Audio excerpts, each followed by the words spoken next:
T'as déjà remarqué que certains gars brossent pendant des mois et n'ont toujours pas de waves, pendant que d'autres, à peine 2 mois de travail, ont déjà un flow propre, net et connecté. Le secret, c'est pas juste la pommade, c'est pas juste le Durac.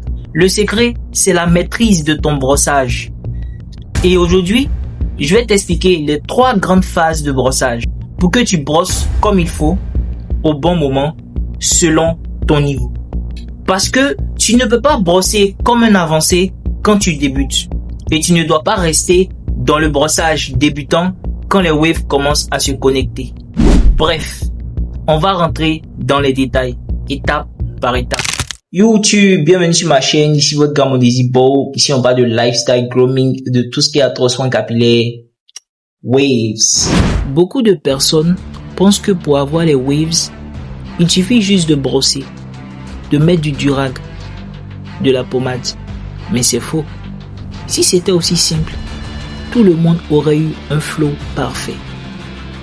La vérité, c'est que le brossage évolue avec ton niveau. Comme dans un jeu vidéo, tu ne peux pas utiliser les mêmes armes au niveau 1 qu'au niveau 20. Tes techniques doivent progresser avec toi. Imagine un boxeur.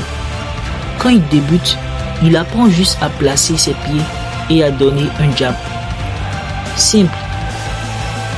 Quand il monte de niveau, il commence à combiner, à esquiver, à connecter ses mouvements. Et quand il est avancé, chaque geste est calculé, millimétré, stratégique. Et bien, pour les waves, c'est exactement pareil. Aujourd'hui, je vais te montrer les 3 grandes étapes du brossage. Le brossage du débutant qui pose les bases. Le brossage de l'intermédiaire qui connecte les zones. Le brossage avancé qui perfectionne le flow. Et crois-moi, si tu comprends cette logique, tu vas gagner des mois, voire des années de progression.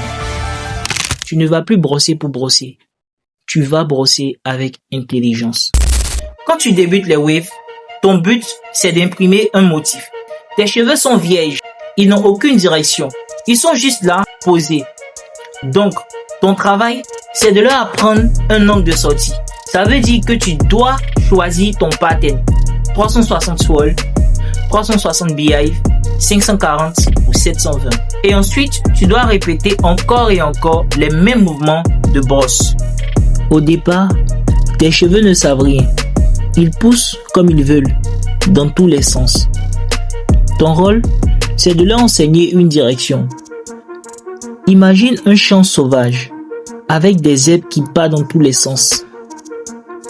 Si tu passes une fois avec une tondeuse, le champ sera propre pendant un jour, mais l'herbe repoussera n'importe comment. Par contre, si tu passes régulièrement, toujours dans le même sens, petit à petit, l'herbe prend l'habitude de pousser dans la direction que tu veux. Tes cheveux, c'est pareil. Quand tu débutes, tu dois poser les fondations. Et pour ça, ton arme principale, c'est la répétition. Tu dois brosser lentement, avec les mêmes gestes. Tu dois créer une mémoire capillaire. Conseil pratique, brosse lentement, avec intelligence. Utilise une brosse médium, c'est-à-dire une brosse ni trop dure, ni trop douce. Commence toujours par la couronne, puis suis la direction logique du pattern. Ne cherche pas à corriger les défauts tout de suite. Laisse le motif s'installer. Ne change pas d'angle, même si tu as l'impression que ça ne bouge pas. Reste constant. C'est dans cette discipline que tu vas construire tes premières waves. Utilise une brosse médium. Pourquoi pas une dure? Parce que tes cheveux ne sont pas encore assez disciplinés et tu risques de les casser au lieu de les guider. Pourquoi pas une soft? Parce qu'elle ne va pas assez les orienter. Médium, c'est l'équilibre. Commence toujours par la couronne. Parce que la couronne, c'est le centre de ton motif. C'est comme un soleil et toutes les waves partent de là comme des rayons. Ensuite, descends progressivement, front, côté, arrière, toujours dans la logique de ton pattern. Les erreurs évitées, changer d'angle trop tôt. Beaucoup de débutants, après une semaine ou deux, voient que ça ne prend pas. Ils changent leur direction de brosse. Résultat, leurs cheveux ne savent plus quoi faire. Ils hésitent et ça donne un motif brouillé. Alors qu'en réalité, c'était juste une question de patience. Imagine que tu apprends à écrire à un enfant. Le premier jour, ses lettres sont tordues. Tu ne vas pas lui dire, ok, arrête d'écrire comme ça, change ton style d'écriture. Non, tu continues à lui apprendre les mêmes lettres, encore et encore, jusqu'à ce que son cerveau comprenne. Les cheveux fonctionnent pareil. Si tu veux qu'ils poussent dans un angle précis, tu dois leur apprendre encore et encore le même angle. Donc, au niveau débutant, ton mot d'ordre, c'est discipline et répétition. Maintenant que le motif commence à apparaître, certaines waves se forment, mais il y a encore des zones déconnectées, des trous ou des ondulations irrégulières. Là, on entre dans le brossage intermédiaire et ce brossage est plus stratégique. Tu vas continuer à brosser l'ensemble, mais tu dois insister sur les zones faibles. C'est là que tu dois observer. Analyse bien ton wave check. Où est-ce que ça se connecte bien? Où est-ce que tes wave packs en freestyle? Tu peux diviser tes sessions. 70% de brossage global, 30% ciblé. Si ton côté droit est en retard, tu fais une session complète juste pour ce côté. Tu commences à travailler avec le bout de la brosse pour peaufiner. Au bout de quelques semaines ou quelques mois, selon ta régularité, ton motif commence à apparaître. Tu vois tes premières waves. Et là, ça devient excitant. Mais aussi frustrant. Parce que tu vas remarquer quelque chose. Certaines zones connectent bien. D'autres, pas du tout. Par exemple, ton côté droit peut être super clean, bien aligné. Mais ton côté gauche, lui, refuse de suivre. Ou bien, ton arrière toujours en retard, toujours bouillant. C'est normal. C'est justement là que le brossage intermédiaire entre en jeu. À ce stade, tu n'es plus un simple débutant. Tu n'es plus en train de poser des fondations. Tu es en train de connecter. Tu dois travailler comme un électricien qui relie des fils pour que le courant circule partout. Beaucoup paniquent quand ils voient un défaut et ils recommencent tout. Mauvaise idée. Il faut corriger sans casser. Tu ajustes, tu ne démolis pas tout ce que tu as construit. Continue de brosser l'ensemble de ta tête pour ne pas perdre ton flow global. Mais ajoute des sessions ciblées. Par exemple, 10 minutes entières à brosser uniquement ton côté gauche si c'est lui qui est en retard. Utilise le bout de ta brosse pour travailler sur des petites zones. C'est comme utiliser un pinceau fin au lieu d'un rouleau. Erreur fréquente. Beaucoup de personnes paniquent à ce stade. Ils voient une mèche qui ne se connecte pas. Elles recommencent tout. Mauvaise idée. Tu ne recommences pas une maison entière parce qu'un carreau est mal placé. Tu corriges uniquement la zone qui pose problème. Sinon, tu vas casser ton flow et perdre des mois. Imagine un puzzle. Tu as déjà placé 200 pièces. Tout est beau, sauf une pièce qui dépasse. Est-ce que tu vas détruire le puzzle? Non.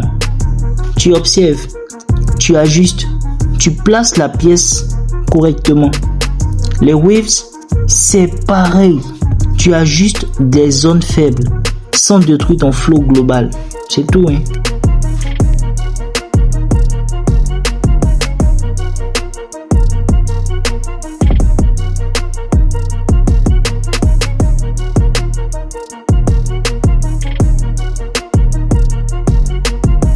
À ce stade, le mot d'ordre, c'est observer et corriger. Ici, on parle du niveau élite. Tu as déjà un bon flow, des connexions solides, un swirl bien posé ou une couronne bien propre. Ton brossage devient presque artistique. C'est là que la compréhension de ton pattern devient cruciale. Tu ne brosses plus juste avec toute la surface de la brosse. Non, ne fais plus ça. Tu corriges localement, mèche par mèche si nécessaire. Tu peux même utiliser une brosse à dents ou des petits outils précis pour accentuer ta couronne, renforcer les connexions. Petite astuce, utilise un miroir tripode pour voir tous les angles. Mais à défaut, tu peux utiliser la caméra de ton téléphone, juste en zoomant, pour travailler avec plus de sollicitude. Observe régulièrement les changements après chaque brossage. Alterne les méthodes du plastic bag pour bien plaquer sans casser. Ne redeviens pas brutal dans le brossage. Plus tu montes, plus tu dois être doux. Le flow vient avec la finesse, pas avec la force. Là, on entre dans une haute couture, le niveau avancé. Les waves sont connectés, ton flow est propre, ta couronne est en place, mais tu veux aller plus loin. Tu veux atteindre la perfection. À ce stade, le brossage devient chirurgical. Tu n'es plus en train de brosser par habitude. Chaque coup de brosse est réfléchi et précis. Si une mèche part en freestyle, tu ne brosses pas tout ton crâne. Tu prends le bout de ta brosse et tu cibles uniquement cette mèche. Pour la couronne, tu peux utiliser une brosse à dents pour accentuer chaque rayon du swirl ou du beehive. Tu utilises le plastic bag pour plaquer parfaitement après le brossage. Tu travailles avec 2 miroirs ou un tripfold pour voir la tête sous tous les angles. Mais à défaut, tu peux utiliser la caméra de ton téléphone. Imagine un tailleur. Quand il commence son costume, il coupe le tissu grossièrement. Mais à la fin, quand il fait les retouches, il est précis au millimètre. Il ajuste chaque couture. Toi, en tant que weaver avancé, tu es ce tailleur. Tu ajustes chaque mèche pour que ton flow soit parfait. Les erreurs évitées évitent de redevenir brutal. Certains avancés, pressés de garder leur flow, brossent trop fort et cassent leurs cheveux. Non. Plus tu avances, plus tes gestes doivent être doux et intelligents. Le flow vient de la finesse, pas de la force. Donc, à ce stade, le mot d'ordre, c'est précision et maîtrise.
On récapitule. Débutant, tu formes ton motif. Discipline, simplicité, répétition. Intermédiaire, tu commences à connecter. Tu observes, tu ajustes. Avancé, tu maîtrises ton flow. Tu corriges dans le détail. Tu gardes la cohérence. Règle d'or à chaque niveau. Tu dois respecter ton pattern et ne jamais brosser dans le vide. Chaque coup de brosse doit avoir un objectif. Chaque niveau a son type de brossage. Et si tu essaies de brûler les étapes, tu vas perdre ton temps. C'est comme vouloir courir avant de savoir marcher. Mais si tu respectes cette logique, étape par étape, tu verras que ton flow évoluera plus vite, plus proprement et plus solidement. Alors maintenant, dis-moi, toi, tu es à quel niveau? Débutant, intermédiaire ou avancé? Et quelle est ta plus grande difficulté? Mets ça en commentaire et je vais t'aider. Les waves, c'est pas juste un look, c'est une école de discipline, de patience et d'intelligence. Apprends à brosser en fonction de ton niveau et ton flow te le rendra. Le miroir ne ment jamais et surtout ne copie pas les autres. Comprends ton propre chemin. Si cette vidéo t'a aidé, like, abonne-toi et si tu veux aller encore plus loin, check mes autres vidéos sur le brossage, le washing, le wash and style et tous les secrets pour devenir un waver stylé. Jusque là, restez wavy. Stay wavy, stay frais.